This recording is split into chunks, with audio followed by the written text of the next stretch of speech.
Hi students, welcome to Chennai Academy. நேற்று அதாவது இந்த வீக்கில் நம்ம என்ன வீடியோ பார்த்துருந்தோம் அப்படின்னு பார்த்தீங்கன்னா நம்மளுடைய யூபிஎஸ்சியில் எப்படி நியூஸ் பேப்பர் ரீடிங் பண்ணணும் ஓகேங்களா. அதாவது நியூஸ் பேப்பர் ரீடிங்கோடைய டூஸ் அண்ட் நாட்ஸ் அப்படிங்கிற ஒரு வீடியோ பார்த்துருந்தோம் ஓகேங்களா.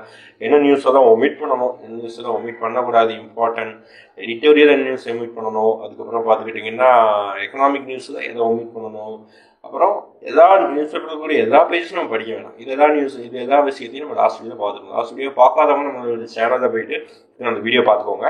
இப்போ அடுத்து நம்ம பார்க்க போகிறது யூபிஎஸ்சி நியூஸ் பேப்பர் ரீடிங்கில் இருக்கக்கூடிய இம்பார்ட்டன்ட் பாயிண்ட்ஸ் டு ரிமெம்பர். அதாவது ஒரு சில பாயிண்ட்ஸ் தான் நீங்கள் மனசில் வச்சுட்டு நீங்கள் இந்த நியூஸ் பேப்பர் ரீட் பண்ண ஸ்டார்ட் பண்ணணும் ஓகேங்களா. அது என்ன பாயிண்ட்ஸ் அப்படின்னு சொல்லிட்டு நம்ம பார்க்க போகிறோம். ஒரு 18 பாயிண்ட்ஸ் இருக்குது ஓகேங்களா.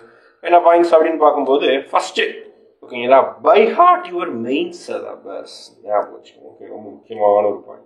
என்ன அப்படி பார்த்தீங்கன்னா ப்ரிலிம்ஸ் அப்படிங்கிற பட்சத்தில் அதோடைய கொஸ்டினுடைய ட்ரெண்ட் என்ன அப்படின்னு பார்த்தீங்கன்னா நியூஸ் பேப்பர்ல இருந்து முக்கியமான டேர்ம்ஸ் வச்சு கேட்பாங்க, அதற்கு ஃபேக்ட் கேட்பாங்க, அந்த மாதிரி தான் கேட்குறாங்க. ஓகே, மெயின்ஸை பொறுத்த வரைக்கும் என்ன பண்ணுவாங்கன்னா அந்த நியூஸ் பேப்பருடைய டோட்டல் அனாலிசிஸ் நியூஸ் பேப்பர் ரீடிங்கில் மெயின்ஸ் ரொம்ப உதவும். அப்போ மெயின்ஸோடைய சிலபஸை அப்படியே நம்ம மெமரைஸ் பண்ணி மைண்டில் வச்சிருந்தா அது ரிலேட்டடான விஷயத்தை கேட்குறாங்க. ஃபார் எக்ஸாம்பிள் மெயின் சிலபஸ்ல இப்போ அக்ரிகல்ச்சர் அப்படின்னு ஒரு வார்த்தை இருக்கு. அப்போ அந்த வார்த்தை வச்சு நம்ம நியூஸ்ல எங்கேயாவது ஒரு பாயிண்ட் அக்ரிகல்ச்சர் ரிலேட்டடாக வருது. ஃபார் எக்ஸாம்பிள் நேற்று எம்எஸ்பி பற்றி ஒரு நியூஸ் வருது ஓகேங்களா.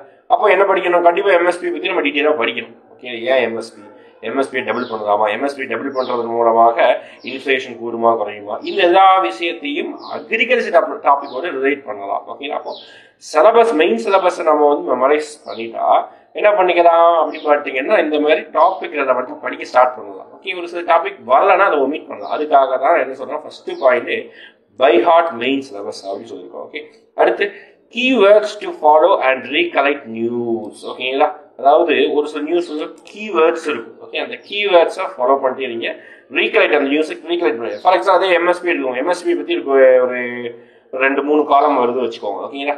அப்போ அதுல கீவேர்டு என்ன பார்த்தீங்கன்னா எம்எஸ்பி தான் ஓகேங்களா. அப்போ எம்எஸ்பியை பற்றி வேற என்ன இன்ஃபர்மேஷன் தான் இருக்குங்கிறது நீங்கள் ரீகலெக்ட் பண்ணிக்கிட்டே வரணும் ஓகேங்களா. அதுதான் எம்எஸ்பி பற்றி keywords to follow and recollect news அப்படின்னு சொல்லுவாங்க. அடுத்து previous year question paper analysis அப்படின்னு சொல்லுவோம் ஓகேங்களா. அதாவது ப்ரீவியஸ் இயர்ல என்ன மாதிரியான கொஸ்டின்ஸ் கேட்டுருக்காங்க, அதான் எக்ஸாம்பிள் சொன்னேன். ப்ரீவியஸ் எப்படி கேட்பாங்கன்னா ஒரு டேர்ம் கொடுத்துருவாங்க, அந்த டேர்ம் ரிலேட்ஸ் டு அப்படின்னு கேட்பாங்க. ஓகே, நியூஸ் பேப்பர்ல ஃப்ரீக்வெண்டா எப்போவாது ஒரு சில டேர்ம்ஸ் கொடுத்துருப்பாங்க. அந்த டேர்ம்ஸ் வச்சு கொஸ்டின் கேட்பதற்கான வாய்ப்பு இருக்குது ஓகேங்களா. அதனால ப்ரீவியஸ் இயர் கொஸ்டின் நல்லா அனலைஸ் பண்ணிக்கோங்க. லாஸ்ட் நிறைய இயர்ஸ் படிக்க வேணாம், ஒரு 5 years previous question okay question bank வாங்கிக்கோங்க.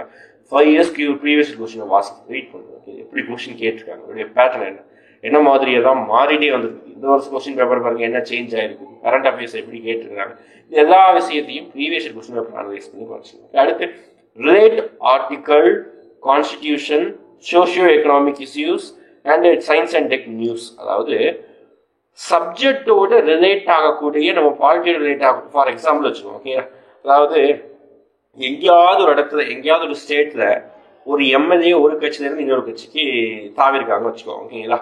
அதாவது ஆன்டி டிஃபெக்ஷன் தான் இங்கே அப்ளிகபிள் ஆகுது. அப்போ ஒரு எம்எல்ஏவை டிஸ்குவாலிஃபிகேஷன் பண்றதை பற்றி அந்த ஒரு காலம் வந்திருக்கு அப்படின்னா அப்போ எம்பி டிஸ்குவாலிஃபிகேஷன் எம்எல்ஏ டிஸ்குவாலிஃபிகேஷன் பண்றதுக்கு என்ன ஆர்டிகல் ரிலேட் பண்ணுங்க.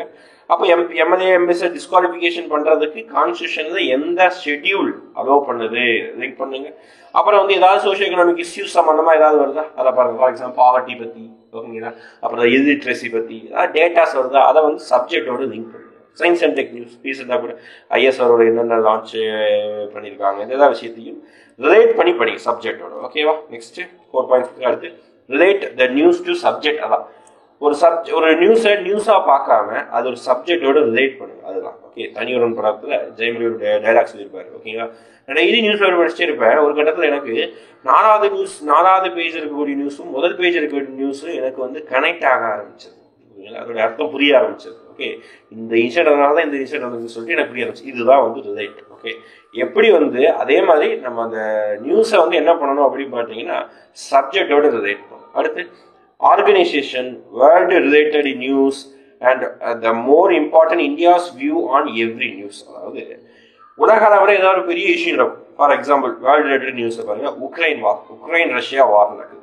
அப்போ அந்த உக்ரைன் ரஷ்யா வார்ல இந்தியாவுடைய வியூ என்ன, இந்தியாவுடைய ஸ்டாண்ட் என்ன, ஓகே ரஷ்யா பக்கம் நிற்குதா, உக்ரைன் பக்கம் நிற்குதா, பேட் கண்ட்ரிஸ் பக்கம் நிற்குதா, ஓகே இந்த மாதிரி உலகில் நடக்கக்கூடிய முக்கியமான இஷ்யூஸ்ல நம்ம இந்தியாவுடைய வியூ என்ன, இந்தியாவுடைய ஸ்டாண்ட் என்ன, அதை படிக்கணும். அதே மாதிரி முக்கியமான ஆர்கனைசேஷனுடைய ரிலேட்டா இந்தியா, ஃபார் எக்ஸாம்பிள் எஸ்சிஓட இந்தியா இருக்குது, பிரிக்ஸ்ல இந்தியா இருக்குது. அப்போ அதுல என்ன மாதிரி முக்கியமான ஒரு சில விஷயம் முன்னெடுக்கிறாங்கன்னா அது சம்பந்தம் இந்தியாவோட வியூ என்ன அப்படின்னு சொல்லிட்டு பார்த்துக்கணும். அடுத்து India's view on every news. இதே மாதிரி ஒவ்வொரு நியூஸ்லையும் ஓகே வேர்ல்டு என்னென்ன நியூஸ் இருக்கோ எல்லாத்தோட இந்தியாவோட வியூ வந்து பார்க்கணும். அடுத்து மார்க் த இம்பார்ட்டன்ட் அண்ட் நான் இம்பார்ட்டன்ட் நியூஸ். நான் வந்து போன வீடியோலேயே சொல்லியிருந்தேன் எது இம்பார்ட்டன்ட் பேஜ் எது இம்பார்ட்டன்ட் இல்லாத பேஜ் அப்படின்னு சொல்லிட்டு மார்க் பண்ணணும். ஓகே இது ஜஸ்ட் ஒரு 2 மினிட்ஸ் எடுத்துக்கோங்க சரிங்களா. ஒரு நியூஸ் பேப்பர் எடுத்துட்டு ஒரு 2 மினிட்ஸ் டக்குனு வேகமாக ஒவ்வொரு பேஜை திருப்பி பார்த்துட்டு இது இம்பார்ட்டன்ட் இது நான் இம்பார்ட்டன்ட் தான். நான் இம்பார்ட்டன் ஒரு ஸ்கெட்ச் வச்சு ஒரு பென் வச்சு அடிச்சிருங்க அவ்வளோதான். நீங்கள் எந்த நியூஸும் படிக்க வேணாம் அவ்வளோதான். ஃபார் எக்ஸாம்பிள் சொல்லியிருந்தேன் பாலிடிக்ஸ் வருதா படிக்க வேணும், ஸ்டாக் மார்க்கெட் பற்றி வருதா, ஷேர் பற்றி வருதா படிக்க வேணாம், ஸ்போர்ட்ஸ் பற்றி வருதா படிக்கவே வேணாம். ஓகே இந்த மாதிரி இம்பார்ட்டன்ட் நான் இம்பார்ட்டன்ட் நியூஸஸை ஃபஸ்ட்டு வந்து மார்க் பண்ணிக்கோங்க. அடுத்து don't waste time in unwanted newses. ஞாபகம் வச்சுக்கோங்க. பசங்க பிகினர்ஸ் என்ன பண்ணுறாங்க தப்பு, பாதி பேர் நியூஸ் பேப்பரை மட்டுமே உட்காந்து 5 மணி நேரம் வாசிச்சுட்டு இருப்பாயா. ஓகேவா என்ன வாசிச்சுட்டு இருப்பானா தேவையே இல்லாத நியூஸ் தான் உட்காந்து 3 மணி நேரம் வாசிச்சுட்டு இருப்பான். ஓகேவா அது அன்வான்ட் நியூஸை வந்து அவாய்ட் பண்ணணும். ஓகேங்களா வேஸ்ட் பண்ண அதை ரீட் பண்ண அந்த என்ன சார் அன்வான்ட் நியூஸ் போனோடய நான் சொல்லிடுவேன் இதெல்லாம் ரீட் பண்ண இதெல்லாம் ரீட் பண்ண சொல்லிட்டேன். ஓகே அடுத்து பாருங்க அடுத்த ஒரு 4 பாயிண்ட். இது அப்படின்னா don't read political news strictly. Okay strictly spelling தப்பு. Okay don't read political news. என்ன சார் பொலிட்டிக்கல் நியூஸ் ஏன் சார் வாசிக்கூடாது அப்படின்னா நமக்கு தேவையே இல்லை. பாலிடிக்ஸ் பார்த்தீங்கன்னா நம்ம அரசு சொல்லுவாங்க பாலிடிக்ஸ் சாக்கடை அப்படின்னு சொல்லுவாங்க. ஓகே அது எப்படி இருந்துட்டு போதும். ஓகே நமக்கு சப்ஜெக்ட்டுக்கு அது தேவையா இல்லையா அப்படின்னா தேவையில்லை. ஓகேங்களா பொலிட்டிக்கல் சம்பந்தமாக கான்ஸ்டியூஷன் சம்பந்தமாக ஏதாவது விஷயம் நடந்தால் அது நமக்கு தேவை. ஆனால் பியூர் பாலிட்டிக்ஸாக இருக்கக்கூடிய நியூஸஸ் எதுவும் நமக்கு என்ன தேவையில்லை. ஓகேங்களா அதை அவாய்ட் பண்ணிக்கோங்க ஃபுல்லாகவே. ஓகேங்களா அடுத்து use judgement related news to highlight in papers GS. ஓகேங்களா ஜிஎஸ் பேப்பரில் ஜட்ஜ்மெண்ட் நிறைய ஜட்ஜ்மெண்ட் அங்கங்கே வந்து நியூஸ் பேப்பரில் அங்கங்கே குவேட் பண்ணியிருப்பாங்க. அந்த குவேட் பண்ணக்கூடிய நியூஸ் பேப்பர் ஓகே அந்த ஜட்ஜ்மெண்ட்டை நீங்கள் என்னப்பா மெயின்ஸில் நீங்கள் வந்து அதை வந்து கொடுக்க ட்ரை பண்ணுங்க. ஓகே மெயின்ஸில் அந்த ஜட்ஜ்மெண்ட்டை எங்கேயாவது ஒரு இடத்துல வந்து மென்ஷன் பண்ண ரிட்டர்ன் எக்ஸாமினேஷனில் எங்கேயாவது ஒரு இடத்துல மென்ஷன் பண்ண ட்ரை பண்ணுங்க. ஓகேங்களா அதுக்கடுத்து ரொம்ப முக்கியமான பாயிண்ட் பண்ணுங்க லாஸ்ட் ஃபைனல் பாயிண்ட். ஆல் டாபிக்ஸோடைய pros and cons advantages and disadvantages of the every important news. ஓகேங்களா ஃபார் எக்ஸாம்பிள் வச்சுக்கோங்க புதுசாக நமக்கு என்ன ஒரு இம்பார்ட்டன்ட் நியூஸ் சொல்கிற மாதிரி நமக்கு புதுசாக பார்லிமெண்ட் பில்டிங் கட்டியிருக்காங்க. அது எல்லாருக்குமே தெரியும். ஓகேங்களா ஒரு வாரம் ஆட்சி ஓப்பன் பண்ணி புதுசாக பார்லிமெண்ட் பில்டிங் கட்டியிருக்காங்க. அப்போ அந்த பார்லிமெண்ட் பில்டிங் கட்டினதுக்கு நோக்கமே என்ன அப்படின்னா கெப்பாசிட்டியை இன்க்ரீஸ் பண்ணுறது தான். ஓகேங்களா லோக்சபா ராஜ்யசபாவுடைய கெப்பாசிட்டி எல்லாத்தையும் இன்க்ரீஸ் பண்ணுறது தான் ஃபியூச்சர். அது ஓப்பனாகவே வந்து சொல்லிட்டாங்க பிஎம்ஏ சொல்லிட்டாங்க ஃபியூச்சரில் கண்டிப்பாக லோக்சபா ராஜ்யசபாவோட ஸ்ட்ரென்த்து இன்க்ரீஸ் செய்யப்படும் அப்படின்னு சொல்லிட்டு ஓப்பனாகவே சொல்லிட்டாங்க. அப்போது அந்த இன்க்ரீஸ் இப்போ ஃபார் எக்ஸாம்பிள் லோக்சபாவுடைய சீட்டு இன்னைக்கு டேட்டு 545. ஓகேங்களா இன்க்ளூடிங் இந்த ஆங்கிலோ இந்தியன் அதை அப்பாயிண்ட் பண்ணுறதுல இதெல்லாம் சேர்த்து சொல்கிறேன் 545. அப்போ இந்த 545 எவ்வளவு இன்க்ரீஸ் பண்ண போகிறாங்க. ஓகேங்களா ஃபார் எக்ஸாம்பிள் வச்சுக்கோங்களேன் ஒரு 750 இன்க்ரீஸ் பண்ணுறாங்க வச்சுக்கோங்க. 200 நியர்லி 200 இன்க்ரீஸ் ஆயிருக்கு. அப்போ இன்க்ரீஸ் ஆகும்போது இப்போ இந்த 545 ஒவ்வொரு ஸ்டேட்டுக்கும் எவ்வளவு எம்பி அப்படின்னு ஃபார் எக்ஸாம்பிள் தமிழ்நாட்டுக்கு 39 லோக்சபா எம்பி இருக்காங்க. ஓகேங்களா இதே மாதிரி ஒவ்வொரு ஸ்டேட்டுக்கும் இவ்வளோ எம்பிஸ் தான் இருக்கணும்னு சொல்லிட்டு எந்த சென்சஸ் அடிப்படையில் பிரிச்சு வச்சிருக்காங்க அப்படின்னா 1971 சென்சஸோட ஃப்ரீஸ் பண்ணி வச்சுட்டாங்க. டீலிமிட்டேஷன் கமிஷன் அதோட ஸ்டாப் பண்ணிட்டாங்க. அப்போ இந்த 1971 ஸ்டாப் பண்ணதுனால இது அந்த டைமில் இருந்த ஒரு சென்ஸ் அடிப்படையில் 545 எம்பிஸுக்கும் தமிழ்நாட்டுக்கு 39 எம்பிஸை கொடுத்துருக்காங்க. இப்போ மேபி புது சென்சஸ் அடிப்படையில் ஃபார் எக்ஸாம்பிள் 2021 சென்சஸ் அடிப்படையில் மேபி 750 ஒவ்வொரு ஸ்டேட்டுக்கு ஏற்ப பிரித்து கொடுக்கும் பொழுது என்ன யார் அஃபெக்ட் ஆவா அதோடைய ப்ரோஸ் என்ன கான்ஸ் என்ன அப்படின்னு நமக்கு கிளாஸ் ஸ்டூடெண்ட்ஸ் நம்ம டிஸ்கஸ் பண்ணியிருந்தோம். அதோட அட்வான்டேஜஸ் என்ன அப்படின்னு சொல்லிட்டு நம்ம டீட்டெயிலாக அனலைஸ் பண்ணணும். ஓகேங்களா நிறைய சொல்லும் போது புரிஞ்சுக்கிங்கன்னு நினைக்கிறேன். ஓகே அது நம்ம கிளாஸ் நம்ம அதை எடுத்து பார்க்கலாம். இதுதான் ஒரு இஷ்யூவை ஒரு இம்பார்ட்டன்ட் நியூஸை நம்ம அதில் இருக்கக்கூடிய நன்மையான விஷயங்களை எடுத்துக்கணும் தீமையான விஷயங்களை எடுத்துக்கணும். நன்மையான விஷயத்திலிருந்து எடுத்துக்கிறது விதமாக என்ன அப்படின்னு பார்த்தீங்கன்னா நிறைய எம்பிஸ் வரும்போது பீப்புளுடைய ரெப்ரஸன்டேஷன் அதிகமாகும். ஓகேங்களா அதாவது கிட்டத்தட்ட 3-4 லட்சத்துக்கு ஒரு எம்பி, சரி ஒரு 8 லட்சத்துக்கு ஒரு எம்பி அப்படின்றது மாறி மேபி ஒரு 5 அதாவது 4 லட்சத்துக்கு ஒரு எம்பி, இந்த மாதிரி ரேஷியோ ப்ரொபோர்ஷன் வந்து வேரி ஆகலாம். ஓகேவா? நிறைய தொகுதி உருவாக்கும் பொழுது நிறைய டெவலப்மெண்ட் உருவாக வாய்ப்பு இருக்குது. இந்த மாதிரி நம்ம ப்ரோஸ் சொல்லலாம். கான்ஸ் அதே மாதிரி பார்த்தீங்கன்னா நமக்கு வந்து சவுத் ஸ்டேட்ஸ் வந்து அதிகமாக அஃபெக்ட் ஆகும்.